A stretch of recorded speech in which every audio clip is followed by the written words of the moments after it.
I'm Tom, aka Gerion, and welcome to the Star Frontiers Gamer. My regular gaming channel. I've done a lot of Star Frontiers videos when it's supposed to be a general gaming channel. So it just got to the point where I thought we really need to do a Star Frontiers dedicated channel for all the Star Frontiers content. And so that's how this came about. And the good wife has been pushing me to do a very basic primer tutorial video on how to create a character in Star Frontiers. Now, she's created two over the past couple of years that we've been playing. And but she still feels like she would like to have the video available to just go through it and cover things. So that's what we have today. We're going to just do basic character creation in Star Frontiers, and we will do follow-on videos that go a little bit more into depth if you really want to dig in a little bit deeper into advanced character creation, where you're like, I really want to do something special as a Dralosite or as a Yazarian or a Versk. But we're going to just keep it light and easy today. So first thing we need to cover is dice rolling. If you don't already know, Star Frontiers is a D100 system. So let's start with dice rolling conventions. In this game, you've got 2 D10s is pretty much what you use.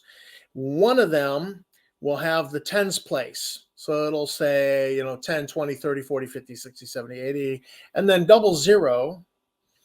So you can generate numbers between 1 and 100, and you will then have a ones place die. And the ones place die is just numbers 1 through 10. So to roll 100, you need to roll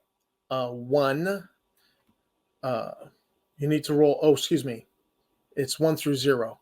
So you need to roll 0, 0 on this and 0 on this, and that would be 100. A 1 on the ones place die, and 0, 0 would be 01. And a 2 and 0, 0 would be 02. So you're generating numbers between 1 and 100, and then other times in the game, you're going to be told roll 1d10, 2d10, 3d10, and that's a ones place die rolled the number of times you're told to do it. So 1d10, you'd roll this one time. That's the result. 2d10, you would roll this twice and add it together, and that would be the result. So say you rolled a 5 and a 6, your result would be an 11. But for right now in character creation, we need to be able to generate numbers between 1 and 100 percentile system. So we will be using the tens place with all the numbers 0, 0, 10, 20, 30, 40, and so on, and the ones place. And we're going to roll up some results real quick in a minute. But let's go to the rule book.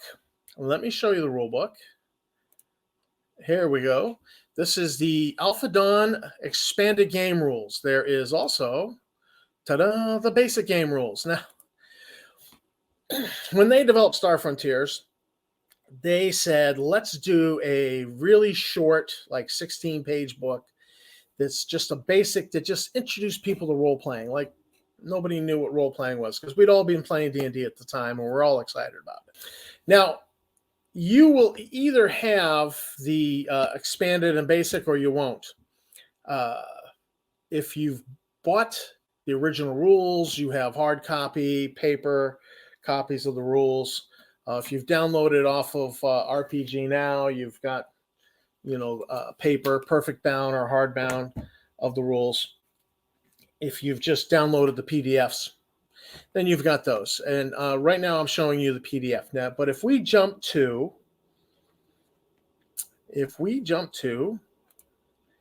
page 4 of the expanded PDF, we've got the character creation.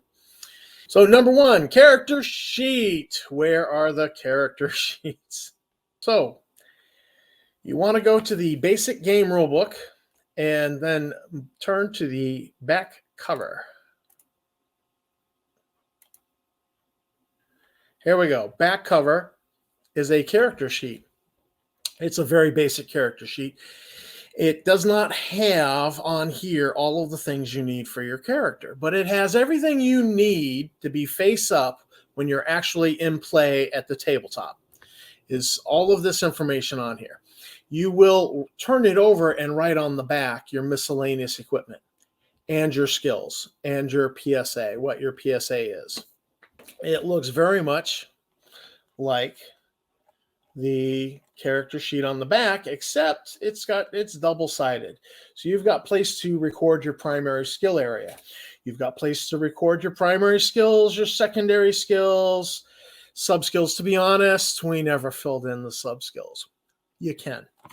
But you could quite possibly have a lot of skills that have a lot of sub-skills. Like if you had technician, it has a lot of sub-skills.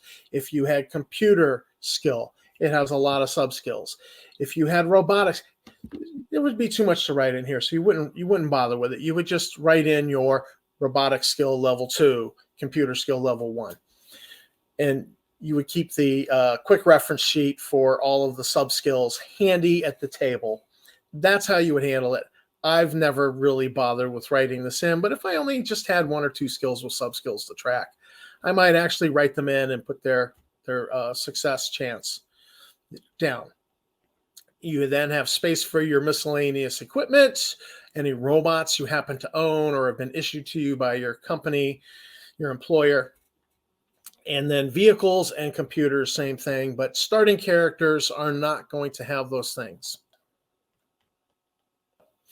So let's talk about rolling the ability scores. The rules do not explicitly state you've got to roll them and record them in order. And neither do the rules explicitly state that you can roll them and arrange them in any order. My thing is, which one? I say yes. If I've got new players in front of me who are creating characters for the first time, roll your scores, find out check the table, get the value, and then arrange them in whatever order the character desires. The reason being is if a new player, you want a new player to get in the game and enjoy getting into the game. So if they want to play a character that's really smart, that's an egghead, that's a scientist, they're going to want their high score to be on the logic intuition ability score pair. If they want to play a brawler who's going to be able to punch somebody and knock their teeth out, then they're going to want their best score to be on their strength stamina pair. Or if they want to play a gambler who's also a really good pistolero, draw a gun and shoot, they're going to want to have their good score on their dex reaction speed pair. The unfortunate dump stat in Star Frontiers is personality / leadership. That's the PER LDR score, ability pair. So if it's new players, I want to get them into the game. I just want to move it fast. I want them to be able to have the option to create the kind of character they're kind of thinking of in their head. So that's the way to go. Now, when I'm creating a character, I'm actually kind of open to just roll them in order, record them in order, live with what you got. All right, here we are, ability score table. So we're going to record some numbers real quick. And not good. I got an 03. I got 100. I can't believe that. That is awesome. So, and then 24. Keep these in order, and a 96. So, looking at the table real quick, we got a 30. He's not going to be very strong. We got a 100, which is a 70 on the dexterity, and we then got a 24, which is a 40, and then a 96, which is another 70s. This is an interesting spread. So let's jump over to our character sheet, and let's get in here.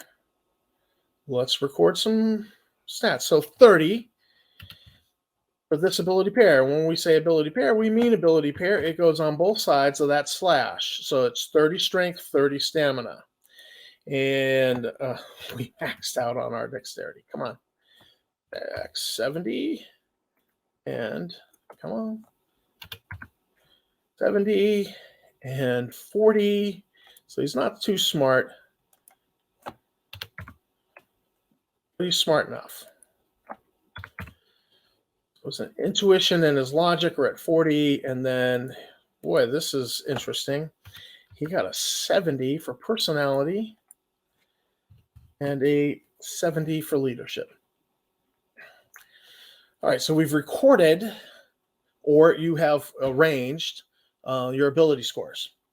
And we want to jump back to the expanded rules. That's number 2. Decide which race your character wants to be. Well, one thing you should do in this is take a look at the ability score modifiers.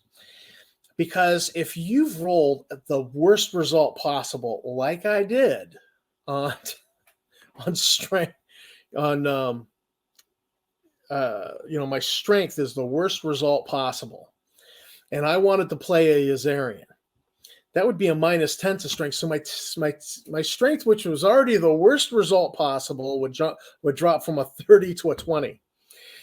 This would be very much a non-fun time for me, which if you had a new player and he was like wanting to play a Yazarian, that's why you would very much let him arrange his scores, because he doesn't want to take the hit and drop his strength from a 30 to a 20. It's just not going to be fun for that player. I'm looking at this and I'm going, we're not playing a Yazarian, even though I like Yazarians a lot.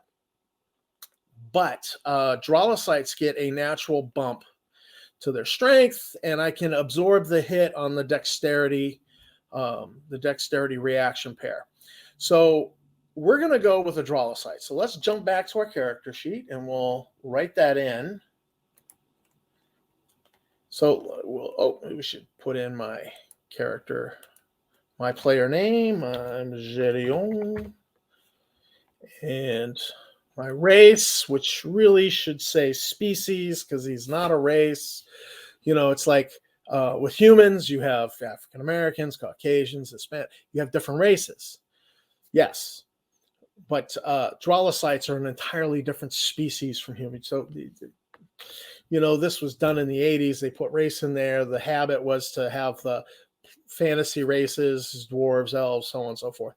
So that's just a legacy of that. So we're just going to put in that he has a Drolocyte.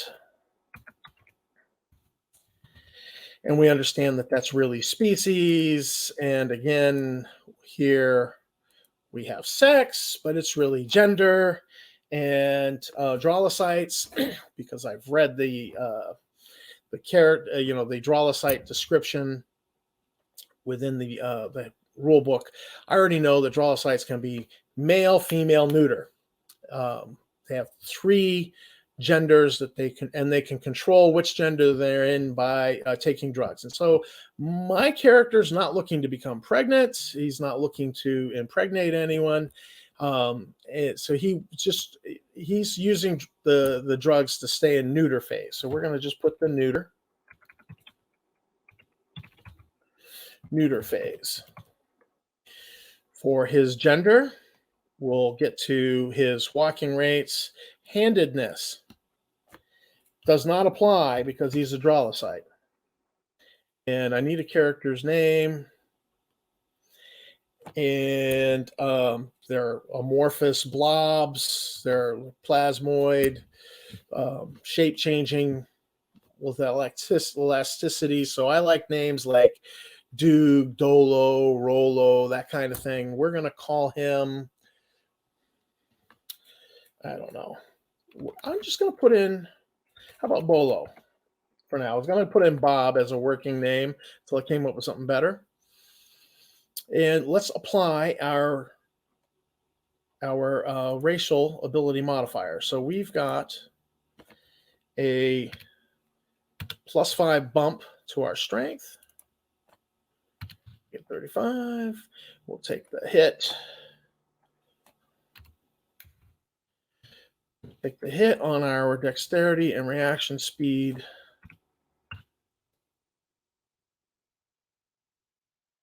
And we've done our ability modifiers. If the character's human, that doesn't apply. Their big ability modifier is they add 5 points to any one ability score. These apply to one ability score and not to both. Let me just cover that real quick so there's no confusion.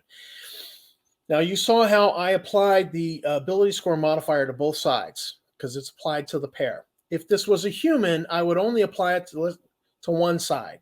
So let's say I wanted a guy to be smarter. He's kind of a scientist, egghead type. So I would be adding that 5 to his logic and not to both sides of the pair, because that's just not how that's his special ability as a human, that he has developed his logic through schooling and so on. But it could equally be that he's developed his stamina, so I'd apply the 5 points here. In this case, with really poor strength, I might have actually put it over on strength so that he could actually carry a substantial amount of substantial bit more in equipment with that. So that's how that human ability modifier works. It only applies to one side of the pair, not to both. We now find out in step 5 that you can subtract up to 10 points from any one stat within a pair and apply it to the other stat within the pair.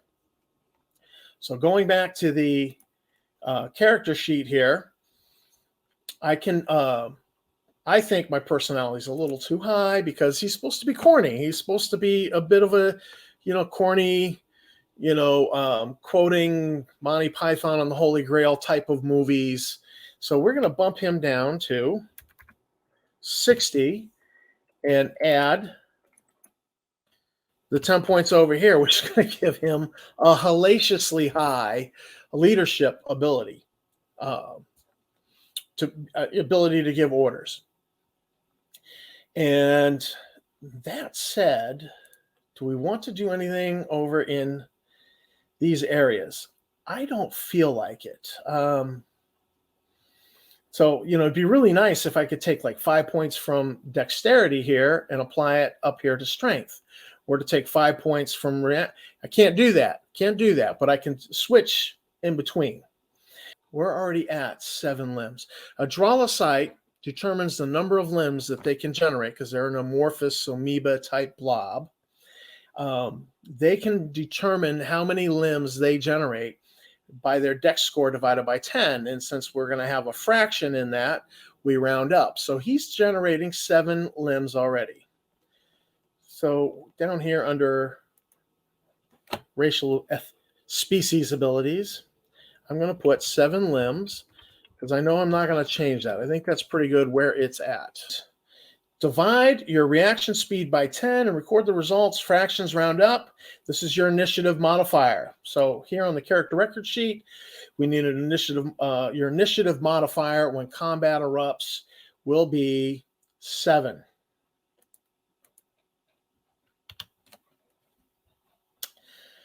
And there's one other score we should be putting in at this point. This is the irony. This is part of the irony of Star Frontiers, the time in which it was written, is your punch score. So under general notes, we're going to put PS and a punch score.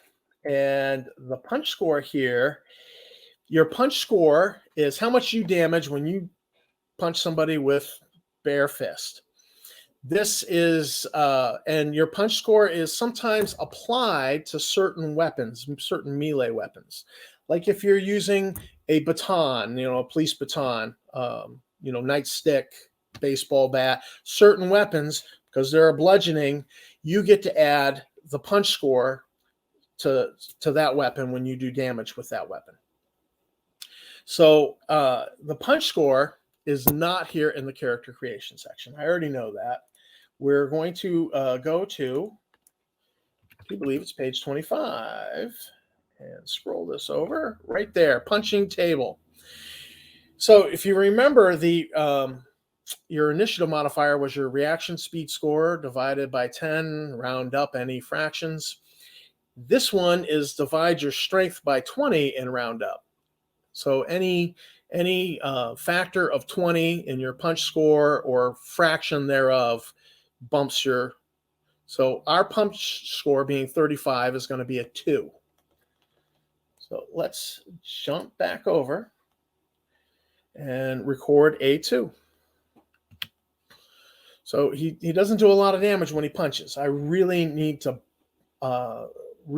invest 6 points of experience into this strength score, which would then bump it up to 41.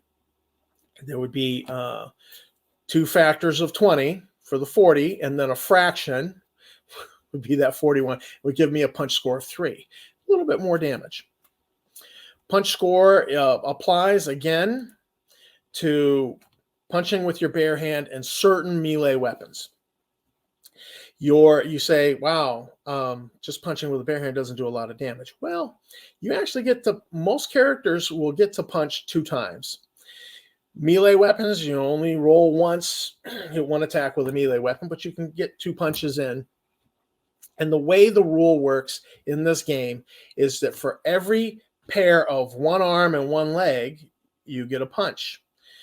This Drollicite has 7 limbs. So he's going to get the punch 3 times because he can, I'll specify that he's generated 7 of those limbs. 3 of them will be legs, 4 of them will be arms. So he'll be able to hold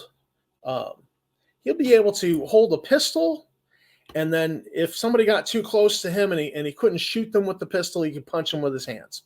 Or if he runs out of ammo, he just switch weapons and not have to suffer a modifier, a negative for drawing a new weapon or to take time to reload. So he's got all these limbs he can do various things with, but he'll be able to throw 3 punches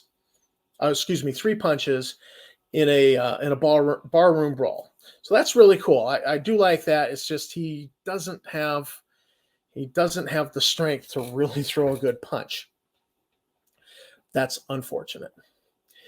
And jumping back to the rules, going to page 4.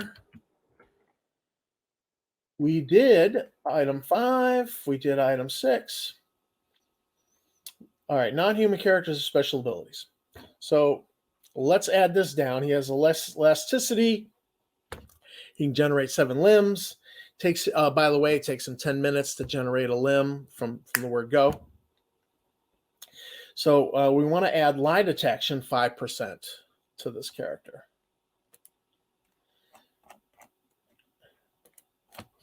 Oops.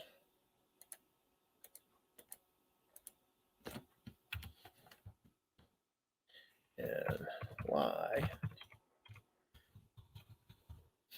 detection. This is not a great score, 5%. You've got to roll 5% or less while doing a lie detection roll. But you can improve this with experience points. So you can double your chances by just dumping 5 EXP onto lie detection, and it would be 10% or less. And, so this is something that could be improved. And it's like a base ability that comes with Drolicites, but it would be something you'd have to plow some experience points in to really develop. Not every Drolicite is going to be a great lie detector. They could be.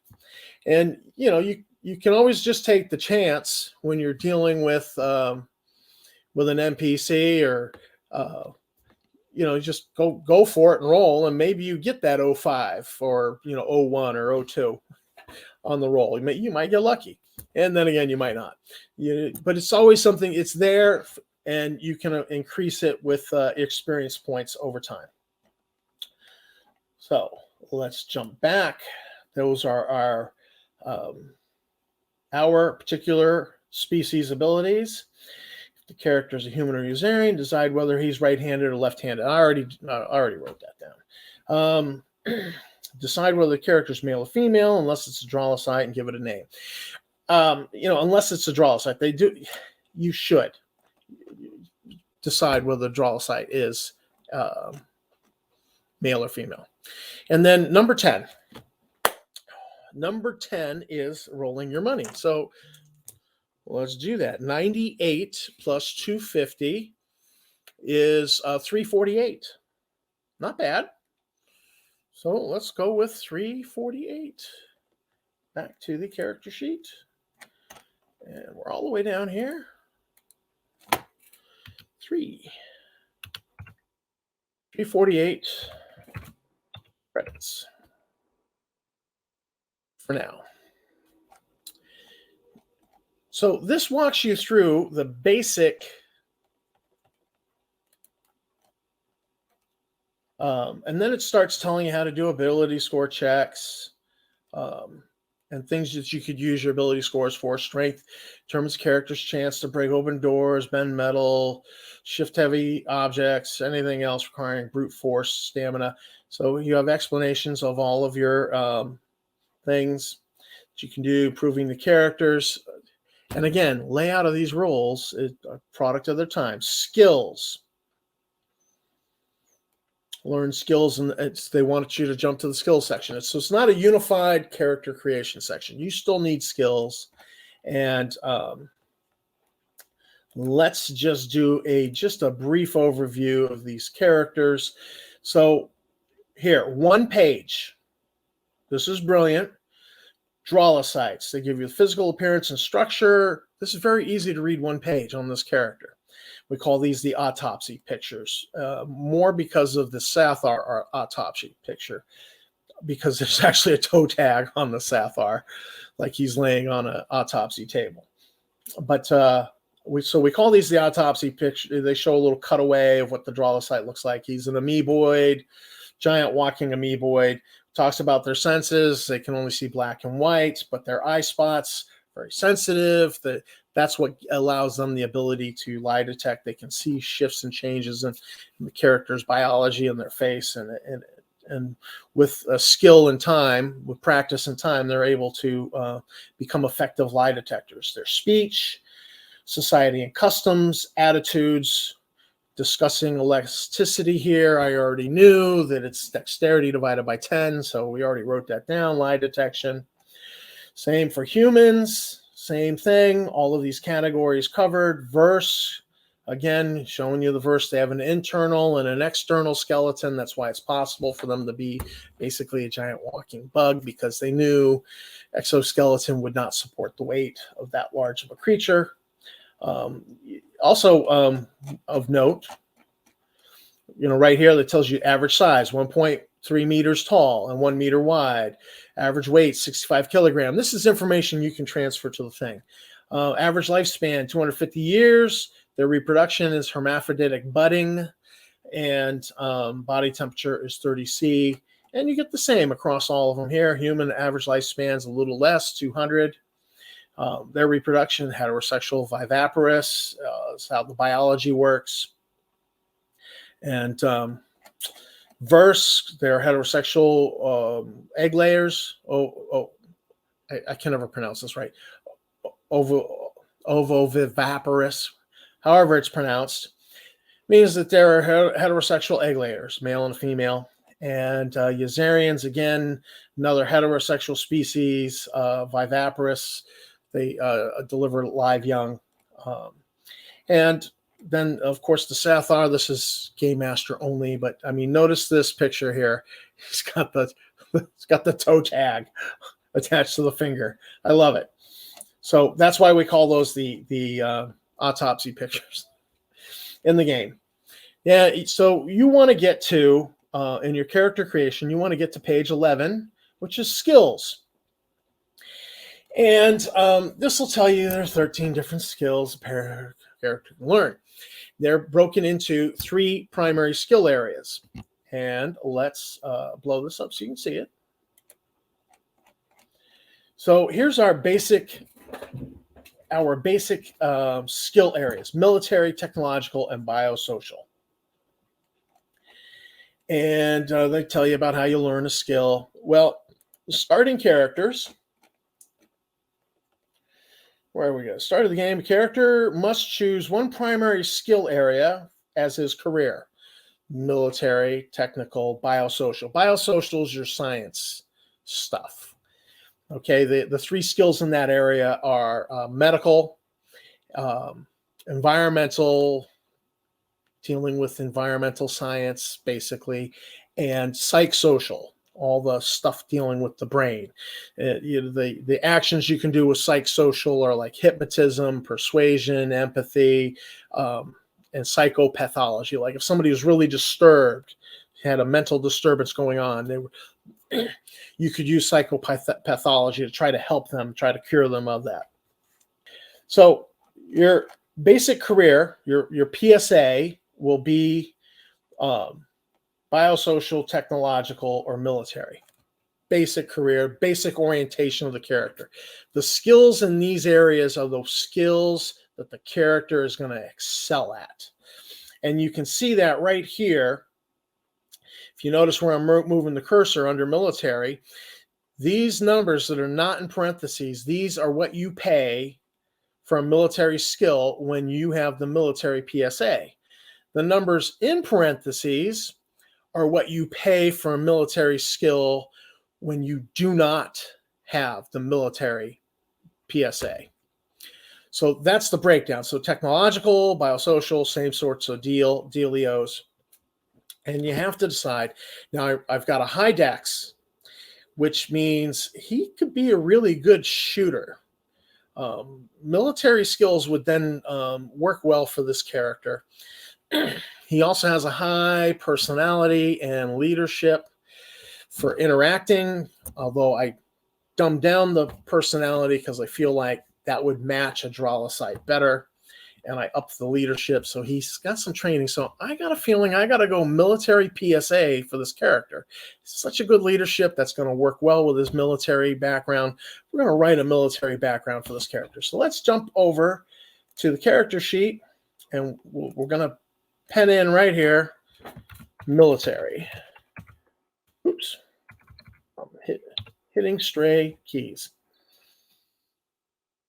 And so that's we've decided on military PSA. And under military skills, now beginning character needs one military skill. Needs one PSA skill in PSA. So for me, that'll be a military skill. And I can then take one skill from any place else. So he's going to be a good shooter. He's not going to be able to afford a shooting weapon at character creation. Projectile weapons. And here's the reason why. Projectile weapons, particularly the machine pistol and the auto pistol and the auto rifle. These are weapons that are semi-automatic and fully automatic. And when they're employed in a fully automatic mode, you can do burst fire. And within the rules, burst fire gives you a nice little bonus to hit because you're just spray and pray. Now, I know, my Army buddies out there, my brother, you guys are going to be like, yeah, that's not how it's done. Spray and pray doesn't work in, real world military operations. Yes, I'm sure. And but it's in the rules for burst fire, and I know that you guys do like to fire off things in 3-round bursts, even though this is like a 5-round burst on the ammo clip.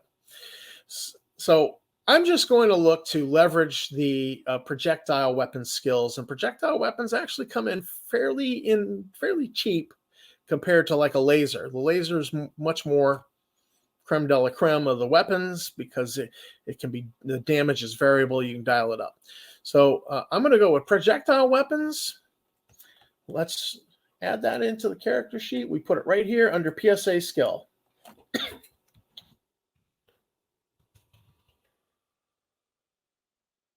Projectile level 1. Now we know he's a military type, but I could take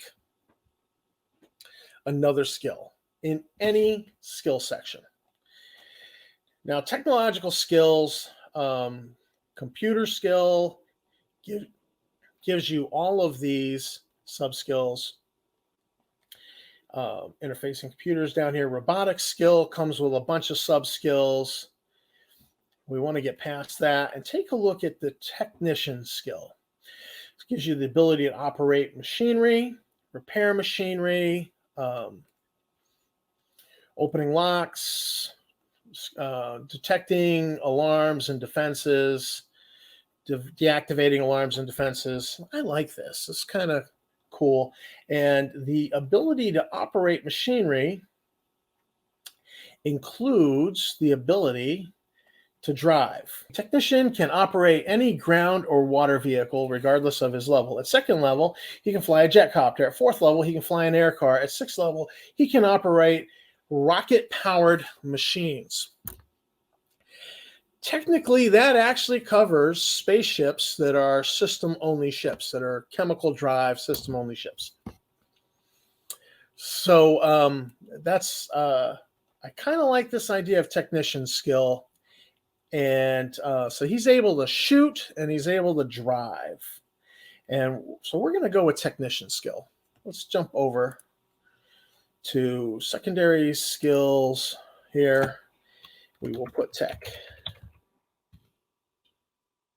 Level 1.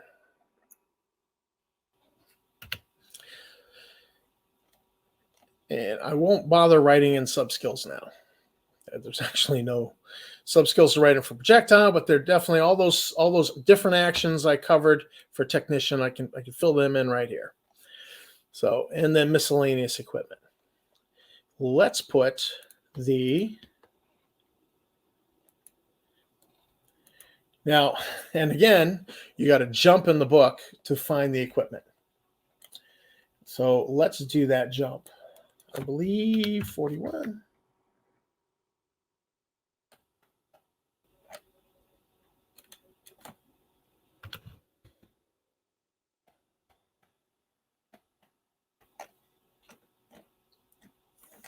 .44. So page 44 is equipment. So you've gotten your skills, you've put them on your character sheet, you've got your career, a military focused career. You know, and I could get a job as a driver. Okay, because I have that technician skill.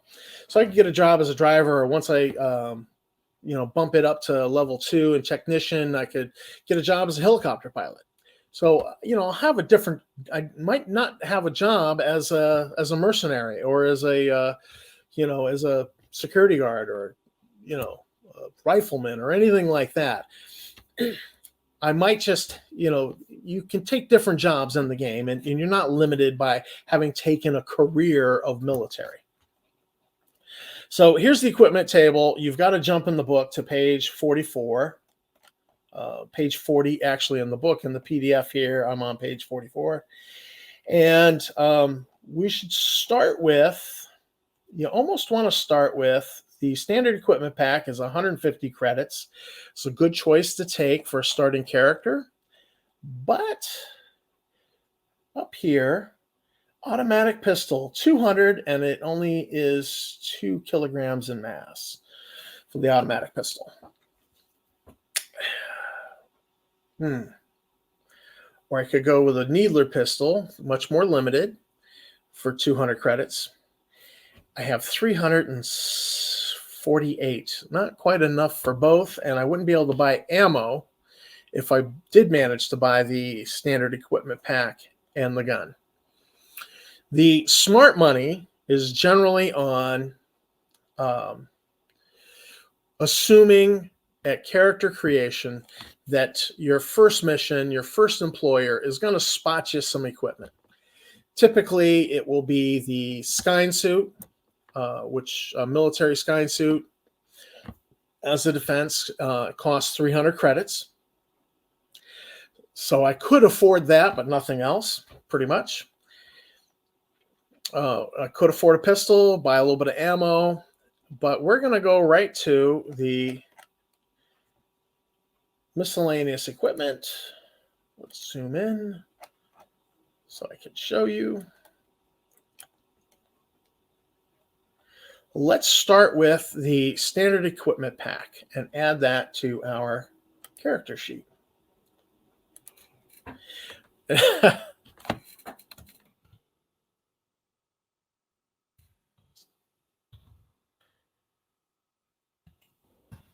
Pack. It has a mass of 1 kilogram. Now you need to record that because there are encumbrance rules in these rules. So let's keep track of that. And my character is going to run up against the encumbrance rules because he's got low strength. Now, what's in the standard equipment pack? Another irony of this game. You got to go to the basic book to find out what's in it. Because the basic book is they were introducing you to creating a character, and you created a character who didn't have any skills, but he had ability scores, and you just rolled off of your ability scores for everything. They handed out the standard equipment packs in the basic rules, and they never again, like in the equipment descriptions in the expanded book, they don't tell you what's in a standard equipment pack. It's kind of funny, and yet it's not funny. So let's go here. What's in the standard equipment pack? Well, you got your basic chronicom. You've got coveralls. And they are stretchy for Dralosite. Doze grenade, that's handy. A first aid pack contains a spray bandage, antiseptic spray, and a spray hypodermic. The spray hypo does not use a needle. It is painless, and it contains 2 doses. It contains 1 dose of each of 2 drugs. Stim dose, which will give a character 10 stamina points for 3 hours. The character loses 10 stamina points and must rest after these 3 hours. Character loses 10 stamina points and must rest without moving 24 hours. Stim dose injection will not raise the character's current stamina points above his original stamina score. So if you've been wounded, stim dose can give you a little shot in the arm. In the basic game, it behaves a little bit differently in the expanded game, if I'm not mistaken. And then stay dose puts characters to sleep for 24 hours and slows down their heartbeat and breathing. It helps stop bleeding. If the character's stamina has been reduced to 0, a stay dose injection must be given within 10 turns and will keep the character alive until he is taken to the hospital.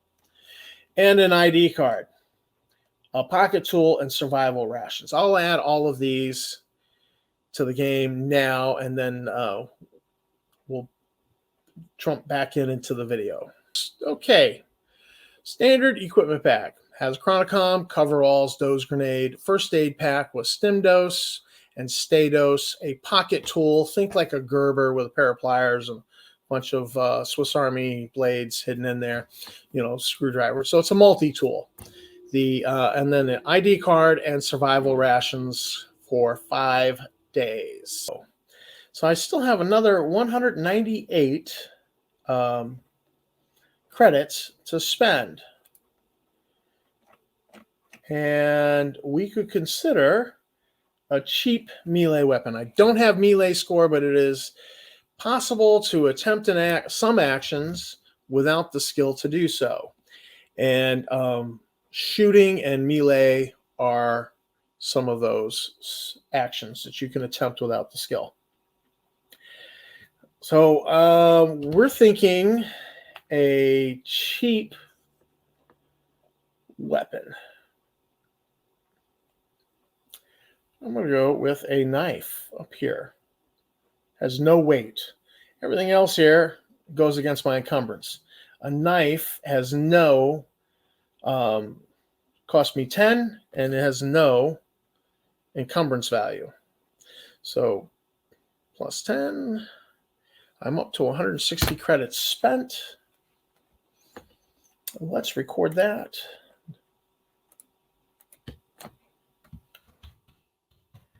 Knife cost me 10 credits, and N/A for weight. We want to go back. So I've got something to stab somebody with, basically, which might do more damage than my punch score. And let's zoom in again.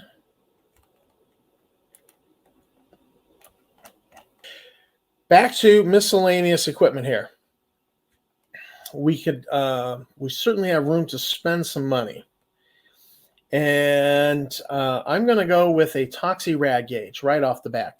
This is just to protect my character against sneaky game masters who will include a hazardous effect in the environment, like toxins in the air or radiation. So Toxie Ragage, again, no weight to go against my encumbrance because my character's kind of weak. He'll run up against that encumbrance penalty real quick. So Toxie Ragage, another 20.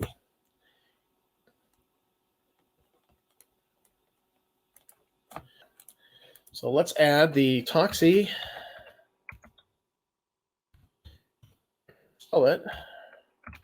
Rad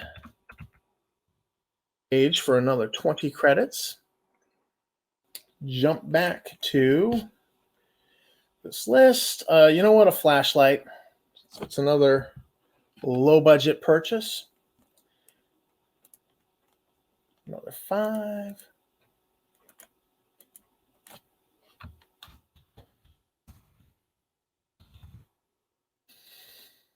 Flashlight, no weight.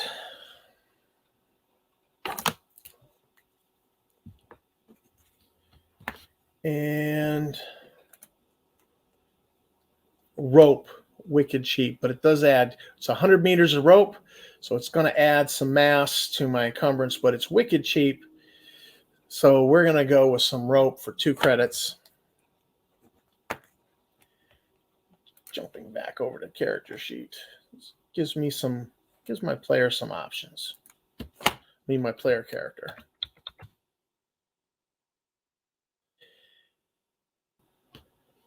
And another 1.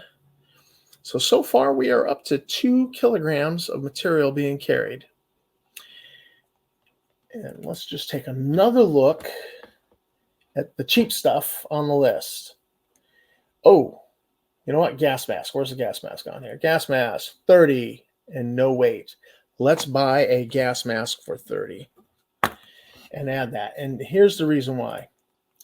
Anybody starts chucking smoke grenades. Smoke grenades in Star Frontiers are not like smoke grenades in the United States military. They are a fusion of smoke and tear gas together in one grenade. That's how they play out in this game. So smart player has a gas mask because the smoke grenade actually is a nice low budget counter to the laser. Lasers can't fire through smoke. So gas mask. Since it's a low budget, N/A, low budget counter to lasers, I would expect smoke grenades to turn up and get tossed around a little bit in this game. So let's go back to the ranged weapons. And let's fill in here. Doze grenade. Doze grenade. And for the giggles of it, we're going to buy a smoke grenade.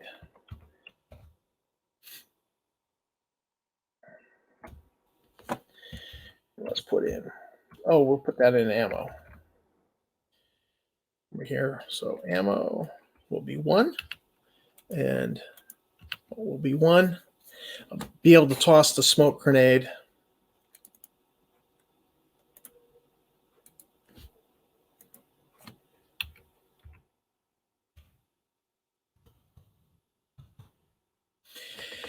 And I don't have the money for a shooting weapon, but let's get the cost of a grenade. There we go. Doze grenades cost 10, but that was subsumed in the standard equipment pack, and a smoke grenade costs 10. So I'm only out another 10. Let's check the math. I'm at 228 out of 348. So that would be 128. All right, I have 128 credits left. I think we're done until we find out if the character, so let's modify this. 128 credits. So I've got some credits to spare, especially if I get a free weapon, I can buy an extra clip. there's plenty of money there to buy an extra clip if the game master gives me a free weapon from my first employer in the game. Now, what you want to do is you want to go to, so now we want to get movement rates. So the Dralocyte moves at 5 meters per turn walking, 20 running, and 3 kilometers per hour. So let's jump over to our player character sheet here. 5 meters, 20 meters, and 3. I'm going to put in or AM. Now, I'm putting that or there for a particular reason. Let's jump back to this page and scroll it down to mixed parties. Here we are. A party that contains a mixture of races can travel 5 kilometers per hour if it does not include Usarians, 4 kilometers per hour if it does. Because of their high stamina, Dralocytes can keep up if they must. So this is the rule on mixed parties. If the Dralocyte's traveling alone by the hour, he's going to go 3 kilometers per hour. What if he's in a group? He's going to do his best to keep up. And so you can use the 4 kilometer per hour. And I just put it in here so I don't forget it. So 3 or 4 kilometers. 4 kilometers is for mixed parties. We then want to put in the damage here is sleep. And the damage here is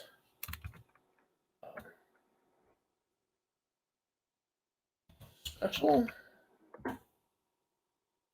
My modification to hit. I do not have. Now, normally, if you try a skill unskilled, it is there's a negative on it. You can attempt to shoot a gun without skill, and there's no negative modifier. And the same would apply to the, move that over. Same would apply to grenades. So my mod to hit is going to be 1/2 my dexterity. 1/2 of 65 is going to be 33 because we're going to round up in the player's favor. So it's going to be 33%. And I'm just going to put that number in here so that I don't have to calculate it or look it up during the game. It's already in there. That's my to hit. Just put it right in on the character sheet. It's always nice that way. And then let's go check. So we're actually looking, I forgot to add the knife, and I've added in these things here. This modifier is your modifier to hit. And for a knife, if we jump over to Alphadon, page 26 of the expanded rules, melee weapons table here, we look for the knife. It does 1d10. It has a mod of +5. So I'm just going to go ahead and add that mod of +5 to my character sheet so that my chance to hit is 38. I don't have to do any math. I just look down and go 38, roll the dice, which is great. And the defense is inertia. So if they're using an inertia screen or skyne suit, that will degrade the damage done to the character I'm attacking. But there's no power usage. There's no SEU usage. There's no mass to this weapon. So it's a great, cheap little weapon for a starting character. Well, we want to go back to the rules. And right here is our table. And so dose grenade is sleep. Smoke is -10 to hit. We'll add that to the character sheet instead of special.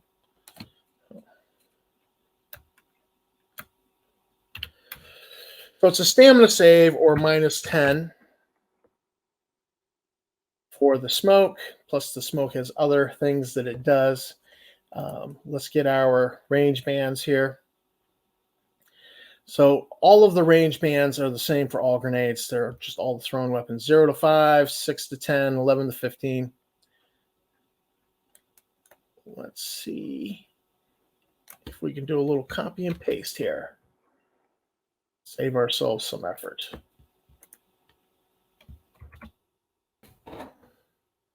So here we are. 0 to 5 is point blank. 6 to 10 is short. 11 to 15 is medium range.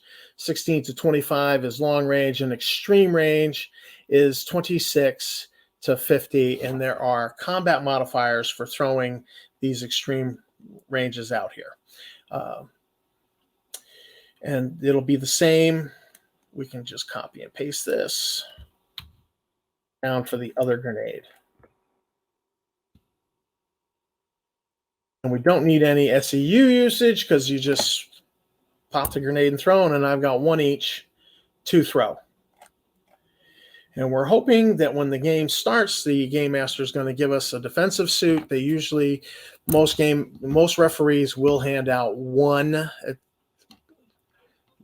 May or may not hand out 1 at player character creation, given to you free by your employer.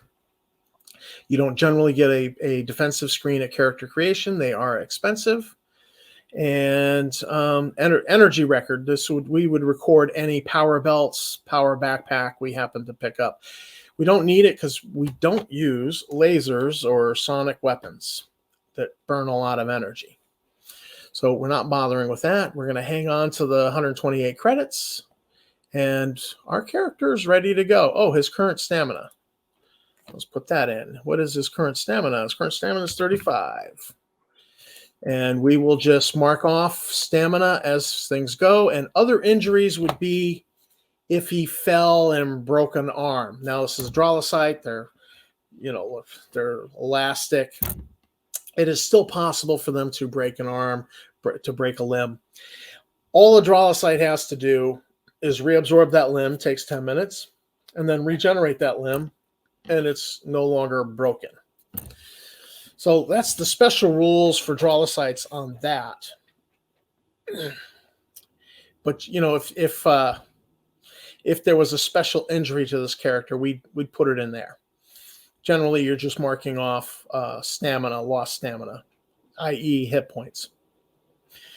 So here's the character. This is Bolo. He's ready to go. He's a military type. He's got projectile weapons and technician skill. He does not carry a 500 credit technician toolkit, and that's okay. That simply means that he's not going to be able to repair equipment. He's going to have an inability to disable alarms, detect alarms. He's probably going to be detecting alarms at a serious penalty without the toolkit. Most times at character creation, most referees will give a character 1 free toolkit.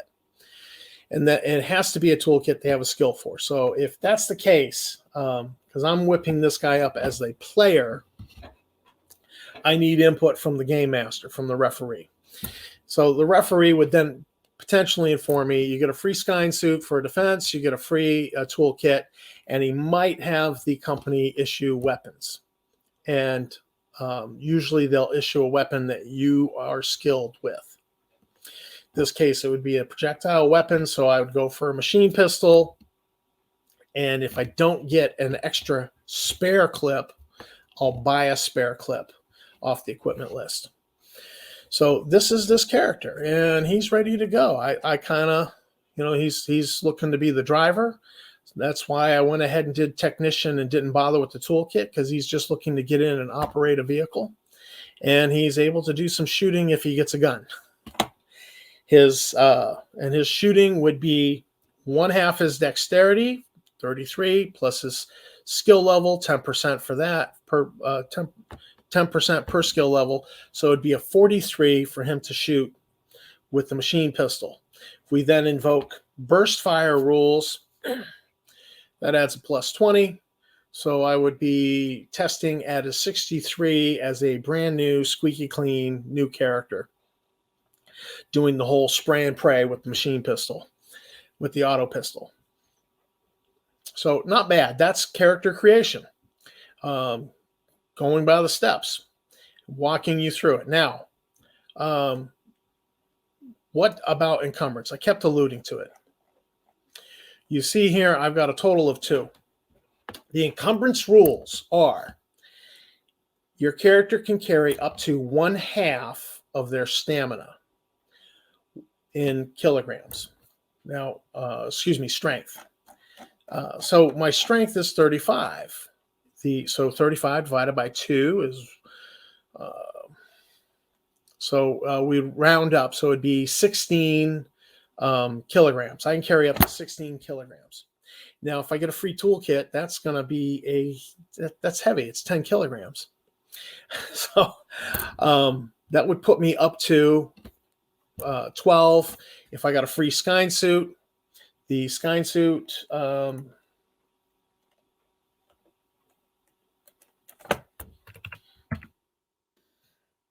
is 1, so it'd be up to 13.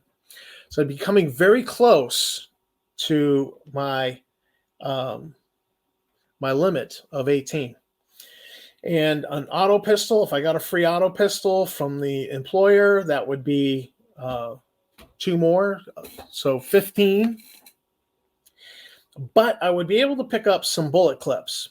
There's no weight accrued for picking up a few extra bullet clips. So I'm hoping that the employer would provide 1 bullet clip that would be loaded in the gun and a spare, and then I might go ahead and, if that's all they provided, I might go ahead and buy another one, because I'm going to be shooting these on burst mode to just up my chances to hit.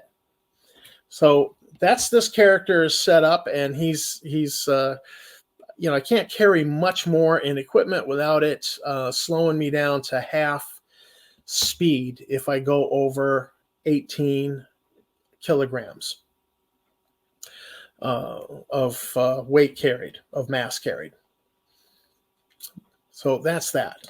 Zoom out a little bit, get a better view of him. Fully fleshed out character on the official character sheet, ready to print right off of my my printer, and not bad. Kind of liking this character. So this is Tom, aka Gerion, for the Star Frontiers Gamer, and that is rolling up a character. Just a simple, straightforward. We'll do some advanced character creation in some other videos, and we'll cover some basic house rules that I really feel will make your game better, and what to do about some of the modern gaming standards that people expect in games that weren't really included in this one. That I'll tell you how I handle those things in upcoming videos. So until then, I'll see you in the frontier.